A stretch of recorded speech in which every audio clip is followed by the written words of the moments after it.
عطر کا لگانا عورت کے لیے منع ہے یا نہیں؟ منع ہے، لیکن جنوں وغیرہ کے اثرات ہونے پر علاج کے وقت یہ کہا جا رہا ہے کہ جسم کو عطر لگائے رکھے، اس سے شیطان دور رہتا ہے، تو یہ بات کس حد تک صحیح ہے واضح کریں۔ عورت کے لیے فی نفسی ہی عطر لگانا منع نہیں ہے، لیکن عورت کا عطر لگا کر اجنبیوں کے سامنے سے گزرنا یہ منع ہے۔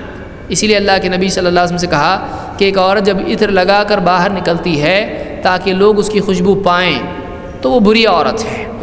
تو خوشبو لگانا خود غلط نہیں ہے۔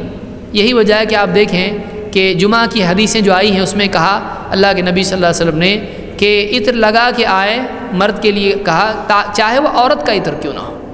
آپ حدیثیں اگر جمعہ کی دیکھیں تو چاہے وہ عورت کا عطر کیوں نہ ہو، تو عورتوں کے لیے بھی عطر ہے، لیکن وہ عطر لگا کے گھر سے باہر نہ جائیں۔ عورتیں عام طور سے گھر میں رہتی ہیں تو شوہر کے لیے وہ عطر اگر لگاتی ہیں تو کوئی حرج نہیں۔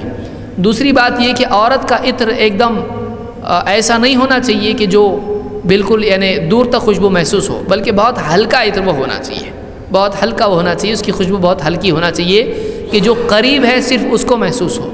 ایسی نہیں کہ بہت دور تک کمرے میں اگر کوئی عورت آ جائے تو سب کے سر چکرا جائیں، ایسی خوشبو نہیں ہونا چاہیے، بلکہ ایسا عطر ہو کہ جو بالکل ہلکا ہو، بہت ہی یعنی خوشبو اس کی کم ہو، بہت ہی قرب سے وہ خوشبو محسوس ہو۔ تو اگر کوئی کہتا ہے اور باہر جانے کے لیے اس کو ضرورت پڑتی ہے تو ایسا عطر نہیں لگانا چاہیے، ایسا عطر نہیں لگانا چاہیے۔ ہاں گھر میں اگر ہے تو لگا سکتی ہے۔